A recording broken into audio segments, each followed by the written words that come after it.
Touchdown Club, I'd like to welcome you to this week's meeting. I'd like to recognize our game day sponsor for today, Founders Federal Credit Union. We appreciate them being our game day sponsors, and we have some fabulous floor prizes, so we'll be excited about that as we get to that. I'd like to recognize a few people that we have in the audience today that some we haven't seen in a while and some are new. First off, we'd like to recognize legendary Coach Art Baker, who is in the back in the yellow sweater. Coach Baker.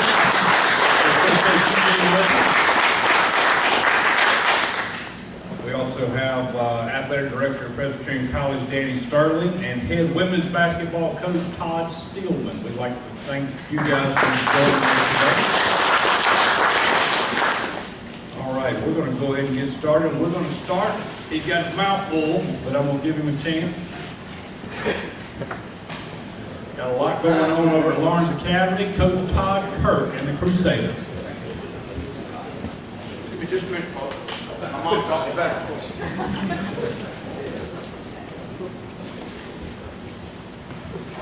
I hope everybody's well. Thanks to Touchdown Club so much for having us here. Been a long 2 weeks since we were here last. Had a little wind up there a couple of days ago at Laurene Academy, blew some things around, and we've ever since been getting back in order. Interestingly, if you call the right guy, he can have a 70-foot light pole brought in about 2 days with lights on it. I've never seen anything like that. We had a dear friend at the school was able to do that. We got a lot of safety, fencing up there.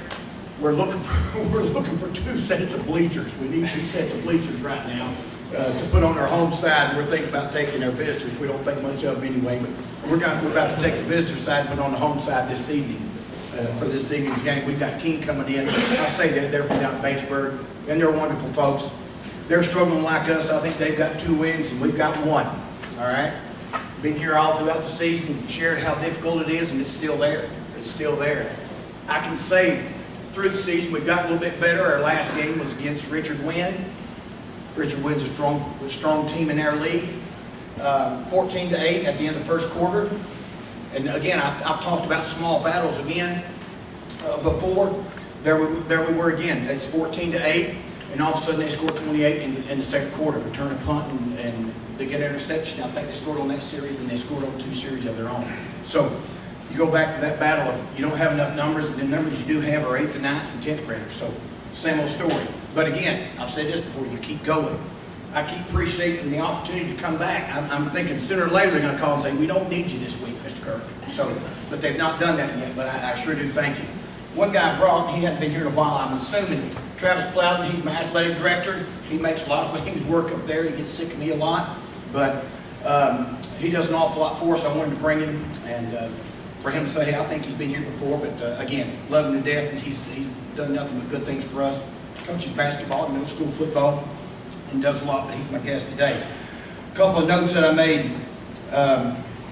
Again, we're competing early, and we're completing balls. I've got the dad and mom over here, and I've talked about him often. Thomas Lowry, he's getting better every week. Now, we're losing a lot, but again, he's getting better every week, completing balls and seeing the field a little bit better. I had Clap the other night. He hit a ball on time, or threw a ball on time, and you see improvement. But I see improvement out of everyone. And you know what? I bet I see it again tonight. I hope we score 1 more point than our opponent tonight. But again, that's the story we tell right now. Now, I'm banking, or I'm going to have to find another coach. If we don't have some improvement in years to come, we may have to find another coach up there. So, and I've been there before, so know that. Again, we've got King coming in tonight. Ought to be a good game. If you get bored and want to do something, come up and see us at Laurene Academy. We've got 4 lights working instead of 3, so it'll be well lit tonight, all right? Thank you so much.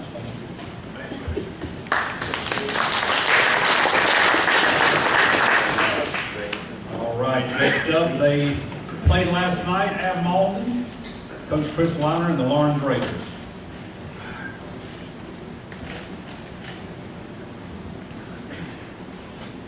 Like Billy said, we've actually played 3 games since the last time we were here, and I didn't go to bed at about 3:30, and I was in Clinton at 7:30 this morning for a meeting with Mr. Pitts over there. So if I ramble, I'm gonna try and make this short because I'm struggling a little bit. 2 weeks ago, or 3 weeks ago now, we played Wade Hampton and ended up getting a good hard-fought win. Following week, played Riverside at home and on senior night won that game.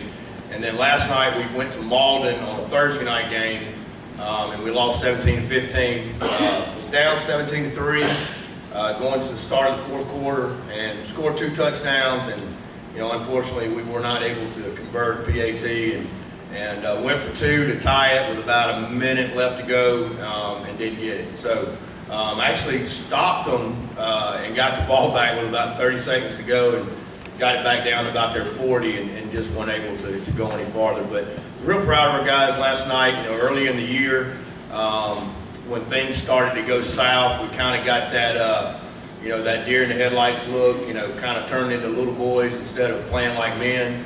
Last night that was not the case, and we fought back and had a chance to win the game, and just weren't able to get it done. But that's what I told them at the end of the night when we talked in our meeting is Malden is very big and physical up front. They have physical backs. They got a really good quarterback. They're a good football team. They've lost to Hannah like 21-10. They played some good football teams as well.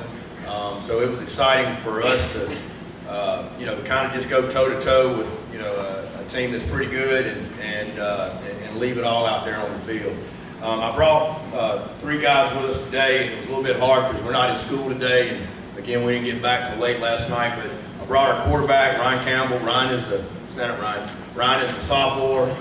Played really well the last few weeks. He was our offensive player of the week 2 weeks ago. And if you saw our last touchdown, against Malden last night, you saw all you need to know about this guy. And he absolutely obliterated their linebacker en route to the end zone. And that was exciting. That's one thing we've talked a lot about, and I know Coach Spangler at PC probably talked similar things, and Coach Webb. We may not ever have all the shiny new toys that a lot of the people we play have. I mean, that's just a fact, that's reality. But one thing we can be is we can be a family-oriented, high-character, disciplined, just tough-ass football team that nobody wants to play. And that's one thing we can control, and that's our goal. And we've been talking about like that for months, and we're really close to that. But Ryan's a big part of that, and we appreciate him. Brought Connor Owens, and just kind of feeding off that. If you hold up a finger for me, Connor. A couple weeks ago, Connor was told by the doctor that his season was over. He'd be out X number of weeks, and you rarely see this anymore. We live in an era where most of us that played ball years ago just want to look at him and say, "You're hurt? Really?" We have guys going to the ER for bruises. Just crazy stuff that never existed many moons ago. And my man went and got a second opinion because his season was not going to be over. And it's not. And he's played very well for us the last couple of weeks. And that's the kind of kid right there that I'm talking about. That's who we should be, and that's who we're going to be. And we appreciate you very much, Connor. Brought Rakeem Franklin. I brought him for one specific reason, is you never enable people, but you also never, ever give up on a kid. Rakeem could probably tell you the exact number of wrinkles on the back of my neck because that's where he stood for most of the season. But we kept working with him and working with him, and the last 3 weeks has been one of our best players. Last night he had an interception, had a strip to fumble, has made some unbelievably athletic plays over the last couple weeks, and didn't really play at all the first 5 or 6 weeks. Not because of discipline, just because of body language and all those things that we talk about that you got to have. And my man has figured it out, and that has been awesome. And very excited for the last couple games, and however long we play, for him to be a part of that, and he deserves it. And appreciate you very much, King, for where you were and where you are right now. We got Greenwood next week. It'll be our last regular season game there. We're excited about it. We got better this week. We look forward to going over there and toning it up with them and getting it on.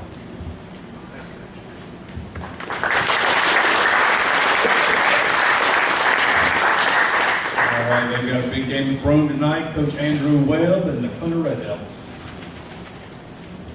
Thank you, Billy. We are 1-1 in the past 2 weeks. We went on the road 2 weeks ago to Mid-Carolina. Mid-Carolina is a team that has not won a football game. They've lost, I think, five or six of the 8 games have been one-touchdown football games. They just struggled at the end. And we let those guys in the game early.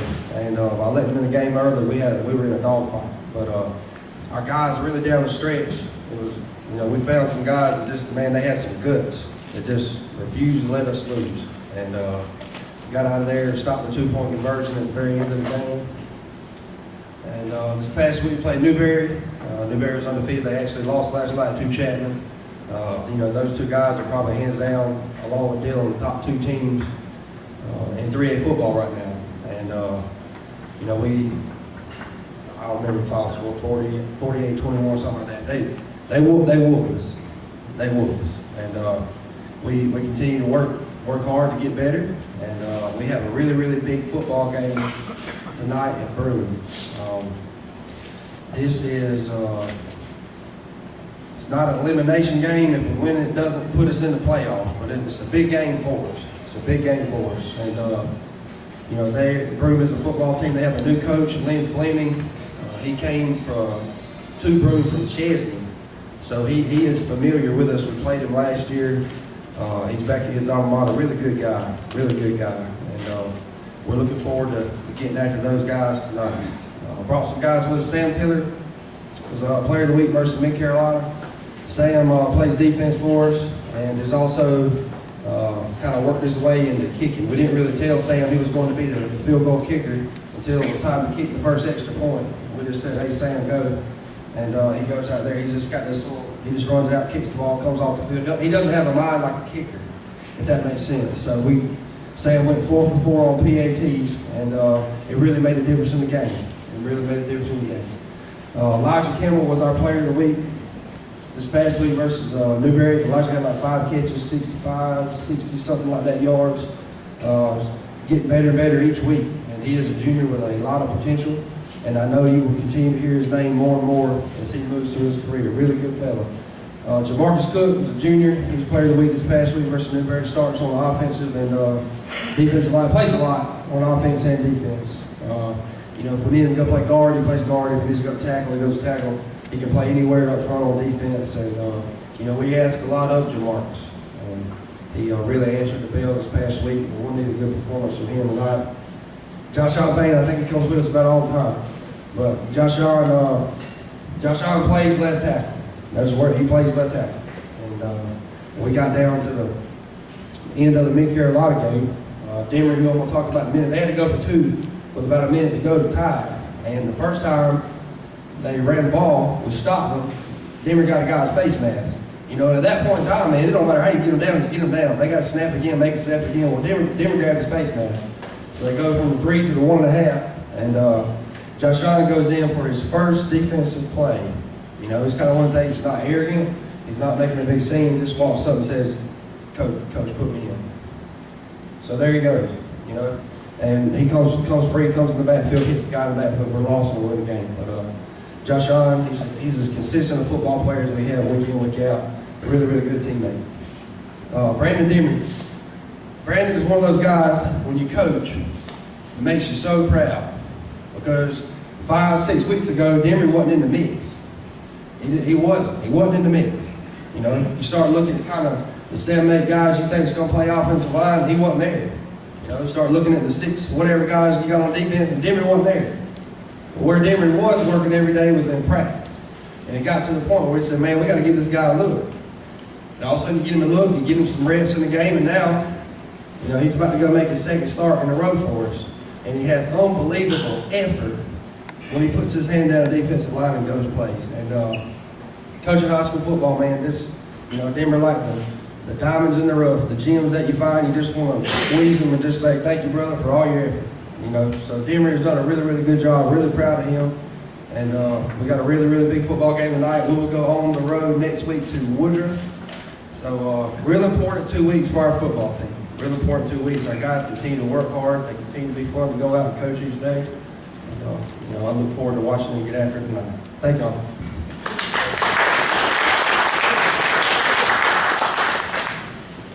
All right, at our first meeting this season, we couldn't find Coach Tommy Spangler. He was nowhere to be found. We looked high and low. We sent a search party out. They were able to go into a bunker in Clinton and find him. He was there working hard, getting the blue hose ready. He's now been here 3 weeks in a row, Coach? 3 weeks in a row. He said he only needs an hour to speak today, so we're excited about having him. He's our guy, our head coach, Coach Tommy Spangler.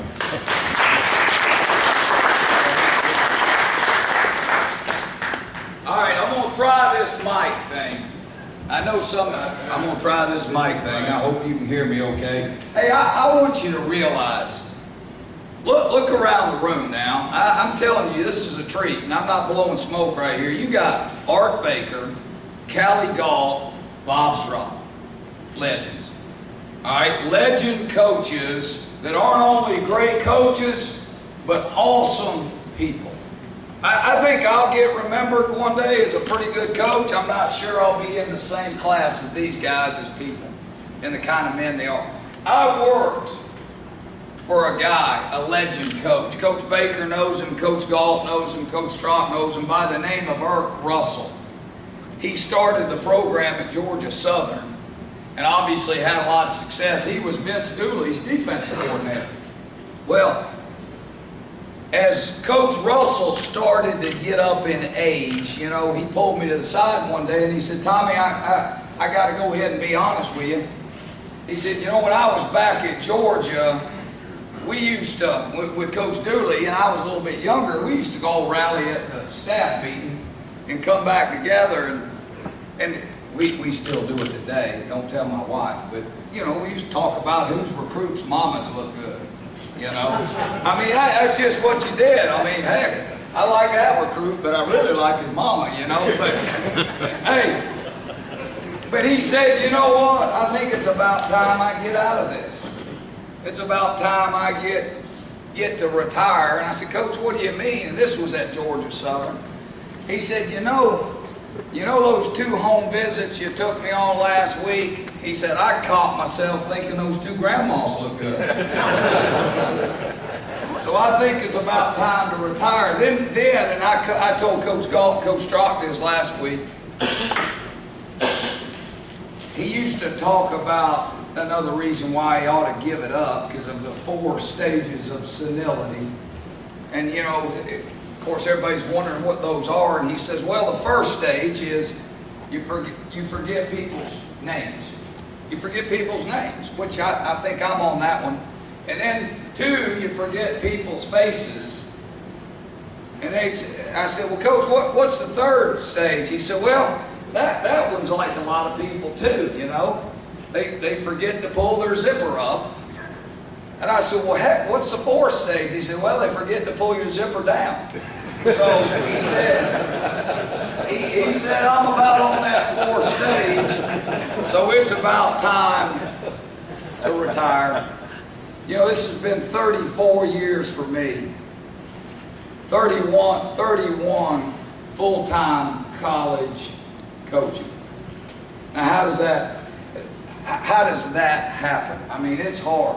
Coach Kirk, Coach Liner, Coach Webb, it's hard. 34 total. Coach Baker, Coach Galt, Coach Straub will tell you, 34 total, 31 full-time grinding college football. One reason. Other than the good Lord, one reason. My wife. One reason. She is our family's leader. Now, I can sit here and blow smoke and sound good like you all want me to sound about how good a family guy I am during football and how my priorities are all squared away and all those type of things, but Coach will tell you right there, when it's ball season, I'm going to be honest with you. I'm grinding for Presbyterian College and our team and our players and our coaches. Now, golly, Coach, you mean family in? Not really. Not really. My wife is the leader, and she's in charge. I mean, and I would not be able to do what I do without her. Now look at it this way. All right, it's the same with Coach Baker, Coach Galt, Coach Strock, Miss Betty's here. If they don't have who they don't have, they don't impact the lives of the guys they've impacted. Does that make sense? If their wives weren't one that shared their husband with the job and with the profession, these men would not have impacted the lives of all those players.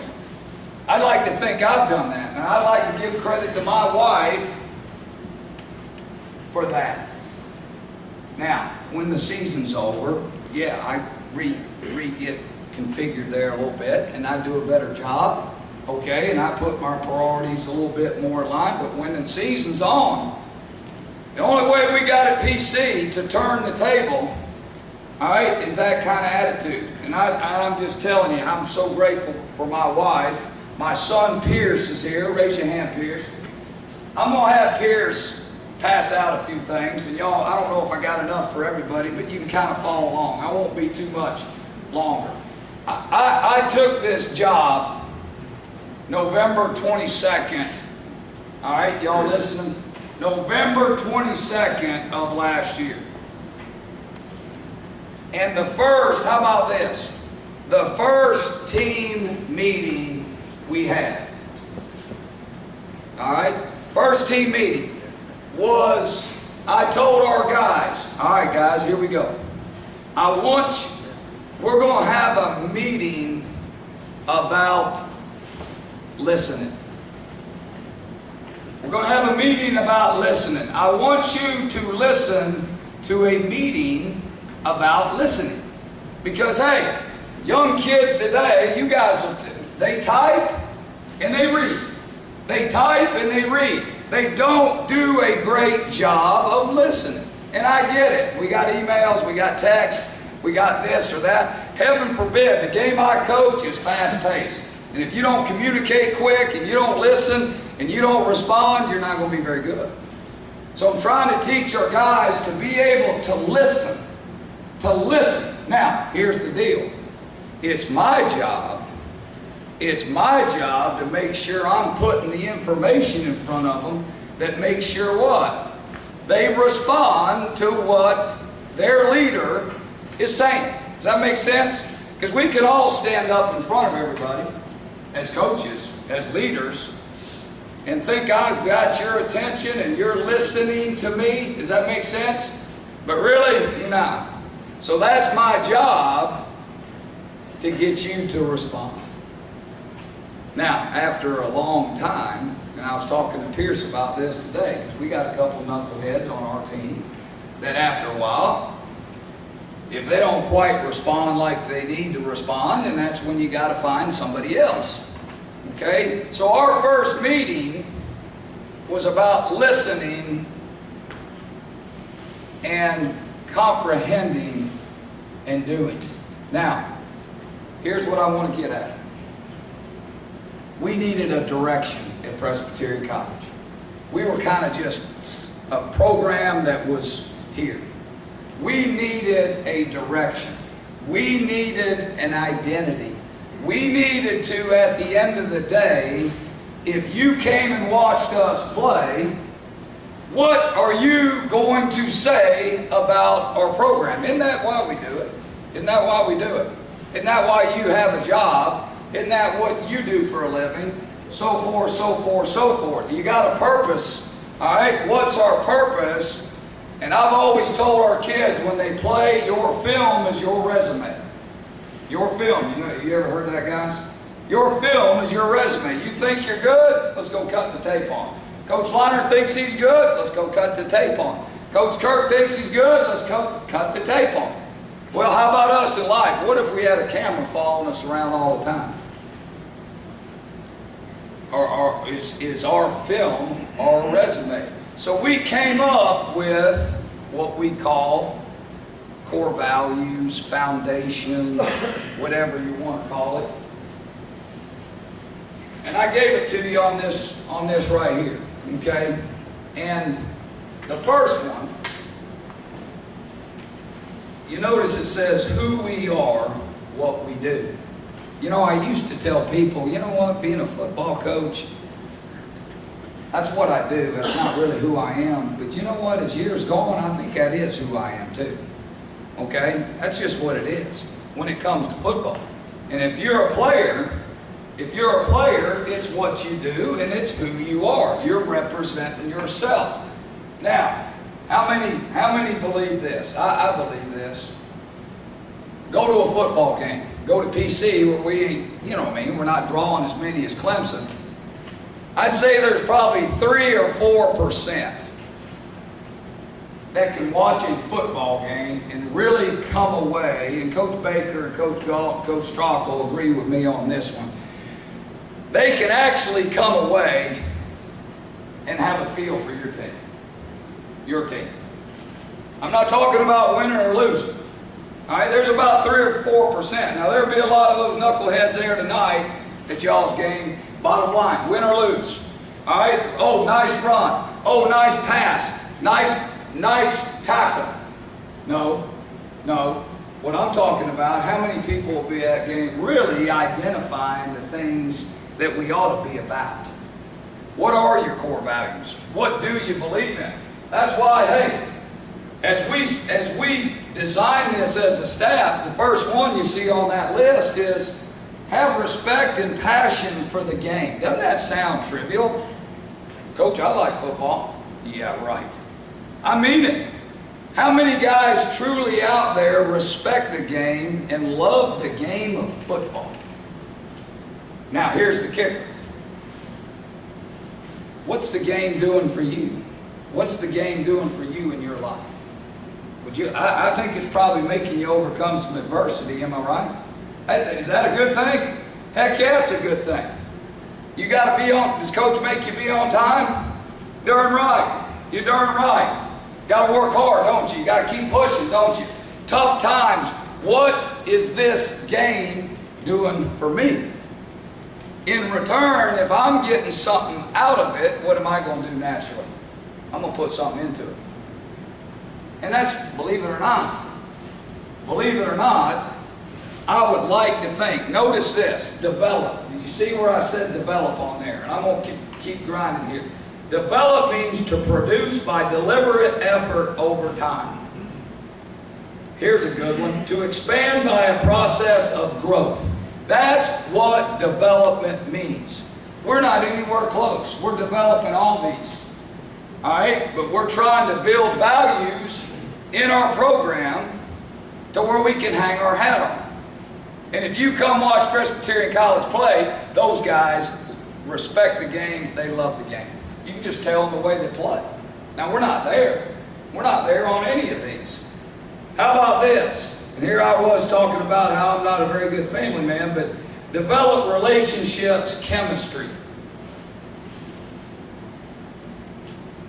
My brother and I fought every day growing up. But you know what? I'd fight for him in 2 seconds. You know how that is. I mean, not always family get along.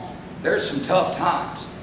But that's the deal with a team, y'all. A team. It ain't always kumbaya. You know, it's tough times. But I know this. I got respect for Coach Kirk right here. And I know how he feels about me. We'll get through anything. Good or not so good. We may butt heads a little bit. That's okay. But you got to have that bond. You got to have that relationships, and not everything's going good. How about this right here? Nobody's even come to me and said, you know what, Coach? I think it's pretty awesome that you take the team out of the locker room for the prayer and the national anthem. Not one person has said, I noticed that. And I'm not looking for me and tooting my horn. Okay? How about this? We come out for the prayer. Where we could be in the locker room, X and O, and hey, it's going to take this to win and all that. We come out for the prayer, and we have 2 Muslim kids on our team that walk out there with us. I called them both after the game the other night. We got beaten a heartbreaker 7-0, but I told Rock and Omar, I said, let me tell you this. I'm so proud of you. Because I get it. You're not of Christian faith. And that prayer probably meant nothing to you. But you're a tolerant human being. Because, see, your teammates were more important than the idea of, hey, I'm a Muslim, they're fixing to have a Christian prayer, so I'm going to stay inside. You talk about team. You talk about team. And then I told the team, I don't know, I'm not even going to bring it up. Some of y'all, I'm a tolerant guy. I was raised to be a tolerant person. I may not like what you do, but I'm not going to hate your gods. We may have had some guys actually in our locker room that felt like kneeling for a national anthem. May have, I don't know. But you know what?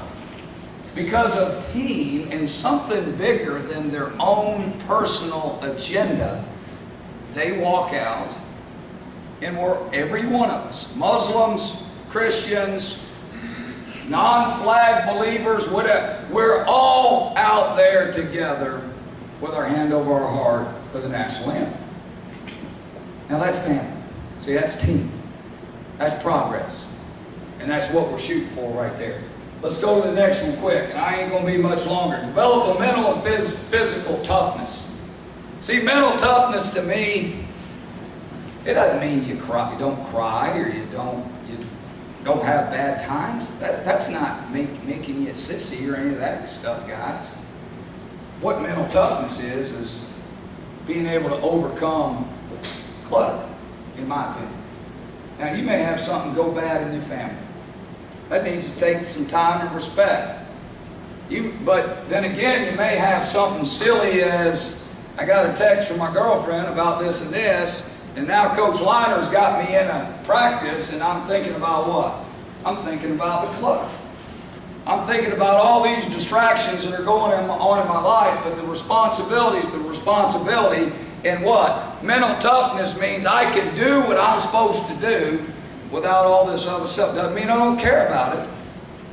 Doesn't mean I don't care that so-and-so's sick, or so-and-so's ill, or this is going on in my life. But you guys now, y'all are in a tough time because those phones, man, don't bring nothing but bad news most of the time. And now, can I go be a good student? Can I go be a good football player? Can I put out the clutter? That's mental toughness. That's mental toughness. Is when you can put that stuff to the side. I'm talking to everybody in here. You can put that stuff that's going on at the house.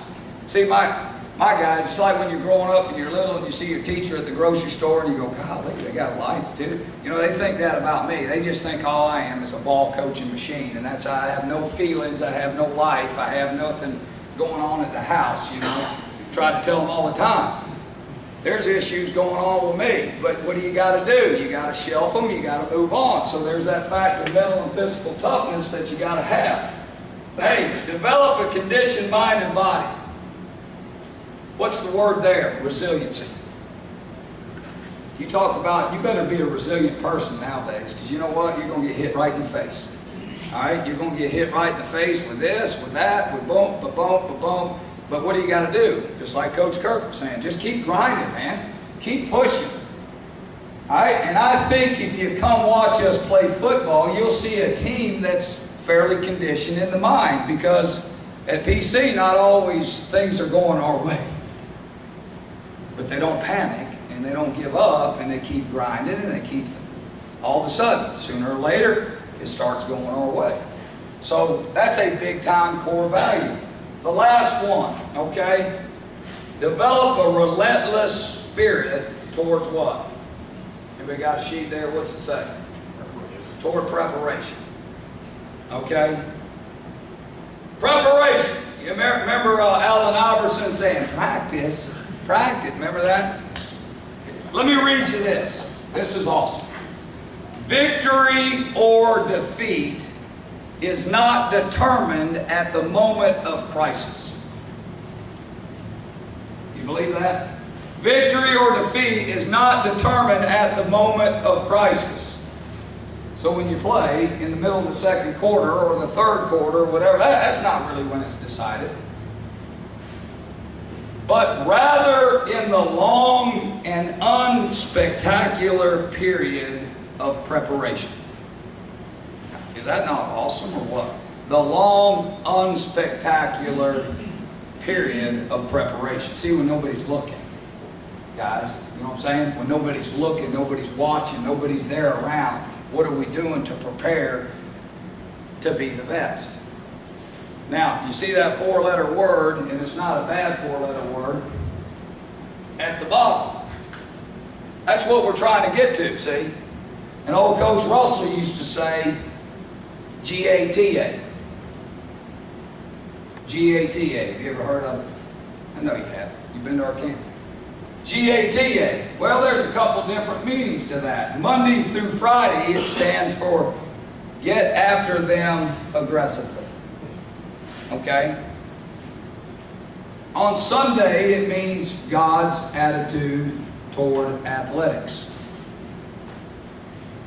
But on Saturday, on Friday for you, it's get after their you know what. Okay? And ultimately, as a fan, as somebody that loves football, look at it more than just, man, I sure do like that receiver they got. Man, I sure do like that DB they got. Man, I sure do like, you know, they won. Look at the real stuff. Are they playing the game the way the game's being played? Are they playing together? Are they playing tough? Are they showing resiliency? Are they hanging their head, or they got their chin up and they're playing the game the way it is meant to be played? You got to have these core values, see, because ultimately that's what you represent. Now, there again, I use the term develop because we're not there. We got a ways to go. But we're going to keep hanging our hat, keep hanging our hat, keep hanging our hat until we get there. Appreciate everybody's time. This is awesome. Thank you.